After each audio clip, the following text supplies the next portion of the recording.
Good morning. So I haven't done one of these in a while, and everybody's doing coffee dates, but none of y'all bitches are making videos. You're all typing things out, and that's fine. But I like making these, and I like looking at and listening to people. And so if you have one of those webcam things, you should make videos too. Not while you're at work, which is when many of you guys do these things, tisk. But sometime you should do it. I miss it. But anyway, if we were having coffee, I wouldn't have much to talk to you about. Because I always usually do.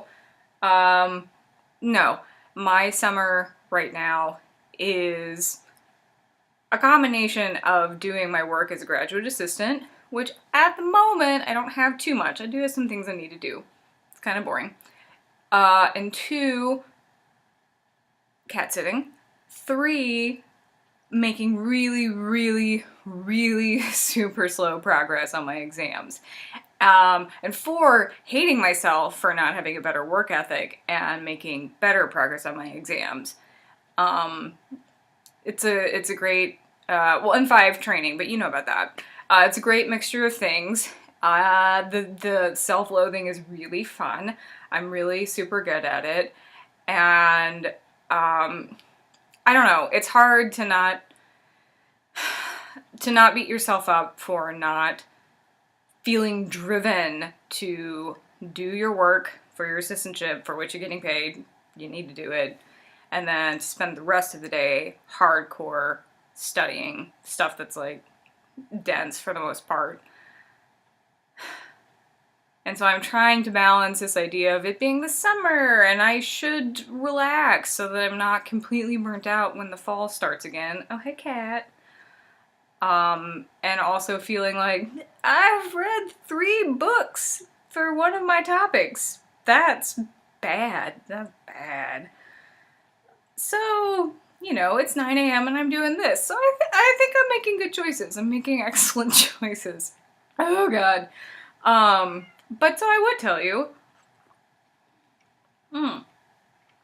that after years of loving this piece by Schumann called Kreisleriana, like, love, I'm finally reading, actually reading the book. It's not really a book. It's a series of writings upon which it was, literally based. The series of writings is called Kreisleriana.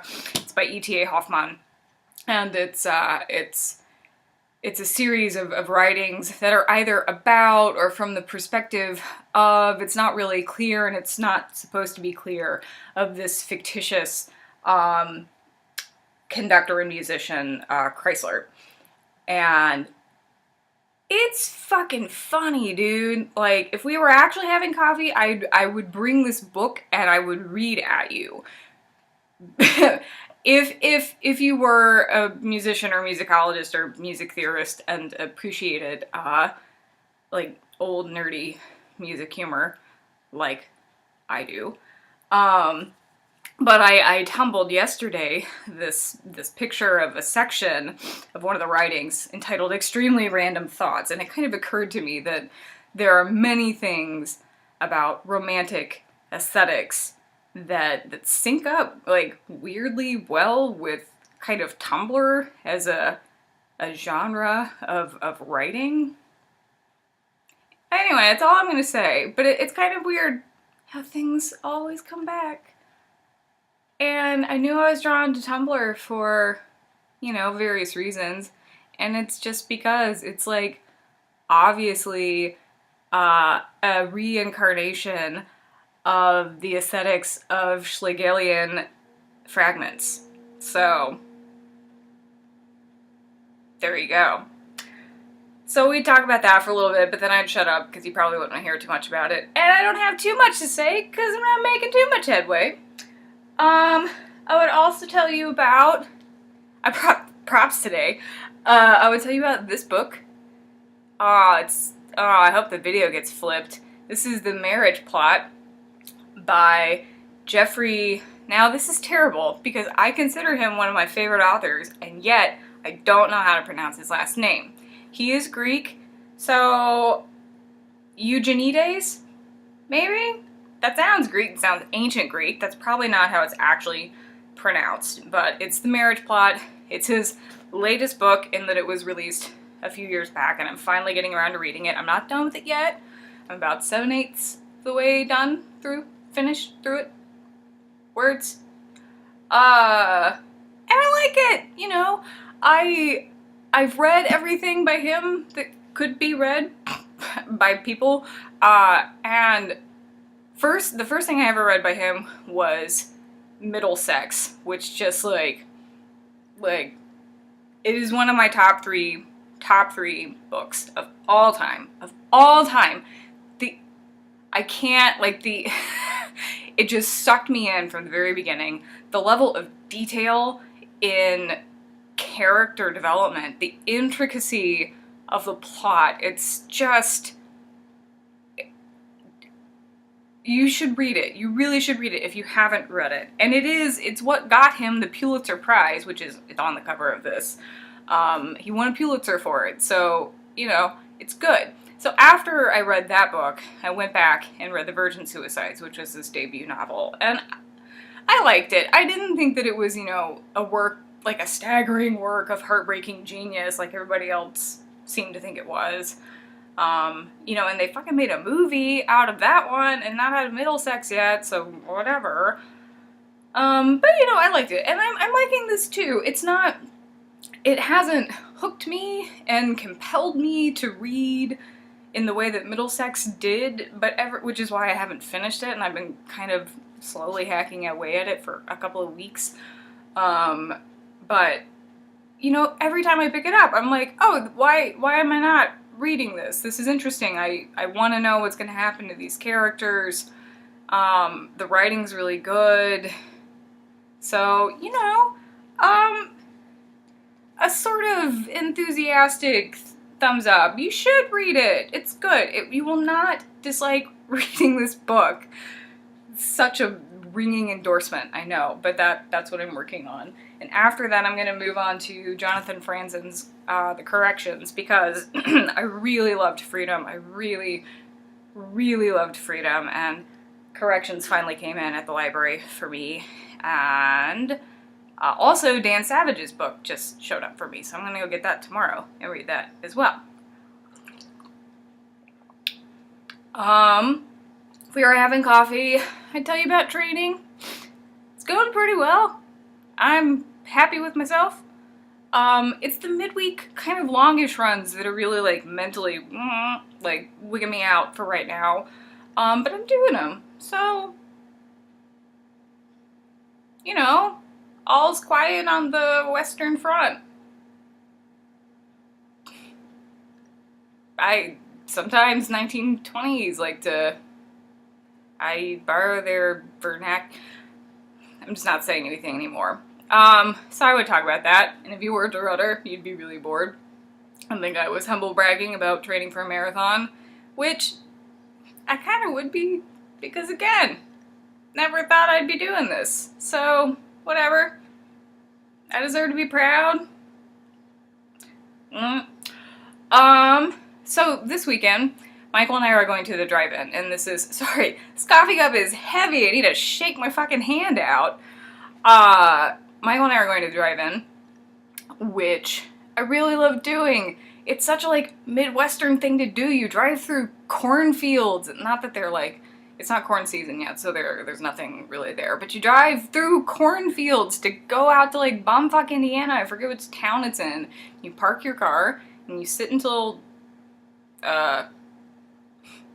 sunset, because that's a hard word to remember. And then there's going to be a double feature of Despicable Me 2 and Monsters University. And Michael and I had not seen either of the predecessors. I saw Monsters Inc. once, but I really don't remember anything about it. So we decided we wanted to go to the drive-in this weekend, so we are watching the two movies this week, and we watched Despicable Me last night.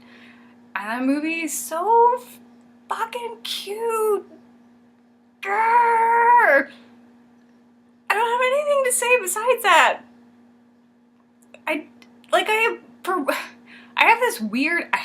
had this weird grudge against Pixar for a really long time, and so I avoided, I don't even think they're Pixar, they might be DreamWorks, but like computer animation, because I was like, fuck you guys, you got rid of hand-drawn animation, which is so cool.